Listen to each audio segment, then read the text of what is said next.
Hi, chef സീക്രട്ടിലേക്ക് വീണ്ടും സ്വാഗതം. ഇന്ന് ഷെഫ് സീക്രട്ടിൽ ഒരു കുട്ടനാടൻ സ്പെഷ്യൽ വിഭവമാണ് തയ്യാറാക്കാൻ പോകുന്നത്. കുട്ടനാടൻ താറാവ് കറി.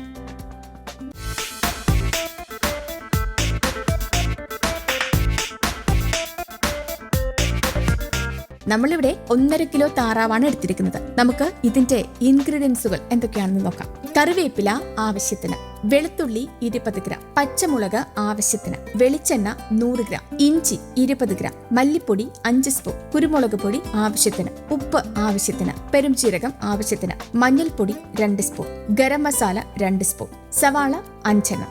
പിന്നെ ഒരു തേങ്ങയുടെ 1-ാം പാലും 2-ാം പാലും 3-ാം പാലും വേണം. നമുക്ക് തയ്യാറാക്കുന്ന വിധത്തിലേക്ക് കടന്നാലോ. ആദ്യം ഉരുളി അടുപ്പിൽ വച്ച് ചൂടാക്കി 100 ഗ്രാം വെളിച്ചെണ്ണ ഒഴിക്കാം.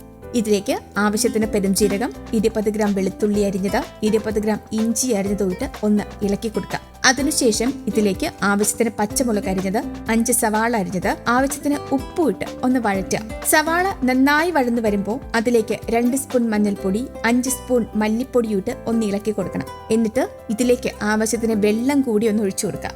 ഇനി ഇതിലെ ഒരു തേങ്ങയുടെ 3-ാം പാലും മെയിൻ ഇൻഗ്രീഡിയന്റ് ആയ 1.5 കിലോ താറാവ് ആവശ്യത്തിന് കറിവേപ്പില കൂടി ഇട്ട് ഒന്ന് ഇളക്കി കൊടുക്കണം. എന്നിട്ട് കറി തിളച്ചു വരാൻ വേണ്ടി ഒരു മൂടി കൊണ്ട് അടച്ചു വെക്കാം. വെള്ളം നന്നായി തിളച്ചു വരുമ്പോൾ അതിലേക്ക് ഒരു തേങ്ങയുടെ 2-ാം പാലും ആവശ്യത്തിന് ഉപ്പും കൂടെ ഇട്ട് ഒന്ന് ഇളക്കി കൊടുക്കാം. ഇതിലേക്ക് 1.5 സ്പൂൺ പെരിഞ്ജീരകപ്പൊടി, 2 സ്പൂൺ ഗരം മസാല, ആവശ്യത്തിന് കുരുമുളക് പൊടിയിട്ട് ഒന്ന് ഇളക്കി കൊടുക്കാം. അതിനുശേഷം കൂട്ട് കുറുകി വരുമ്പോൾ നമുക്ക് തേങ്ങയുടെ 1-ാം പാല് ഒഴിച്ച് നന്നായി ഇളക്കി കൊടുക്കാം. തേങ്ങാപ്പാല് തിളച്ചു വരുന്ന സമയം നമ്മുടെ കുട്ടനാടൻ താറാവ് കറി റെഡിയാകും. ഈ വിഭവം പാലപ്പത്തിനോടൊപ്പം നല്ല കോമ്പിനേഷൻ ആണ് കേട്ടോ. ഈ വിഭവം എല്ലാ ബ്രേക്ക്ഫാസ്റ്റിനോടൊപ്പവും വളരെ നല്ല കോമ്പിനേഷൻ ആണ്. നിങ്ങൾ എന്തായാലും രുചികരവും വ്യത്യസ്തവുമായ ഈ വിഭവം ട്രൈ ചെയ്യണം. ഒപ്പം ഇതുപോലത്തെ വിഭവങ്ങൾക്കായി ഈ ചാനൽ സബ്സ്ക്രൈബ് ചെയ്യാനും ബെല്ലൈക്കൺ അമർത്താനും മറക്കില്ലല്ലോ.